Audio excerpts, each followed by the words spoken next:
You buy a house, don't tell anyone. You buy a new car, don't tell anyone. You get married, don't tell anyone. You go on vacation, don't tell anyone.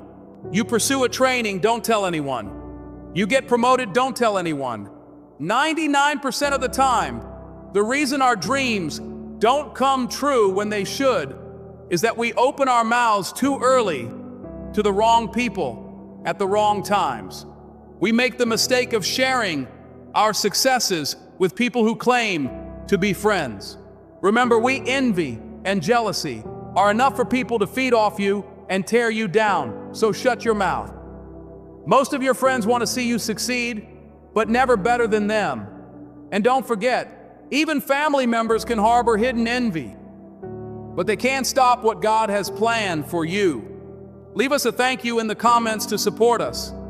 If you've watched this far, and don't forget to save this video now so you don't lose it. That way you can listen to it again later. Take care of yourself.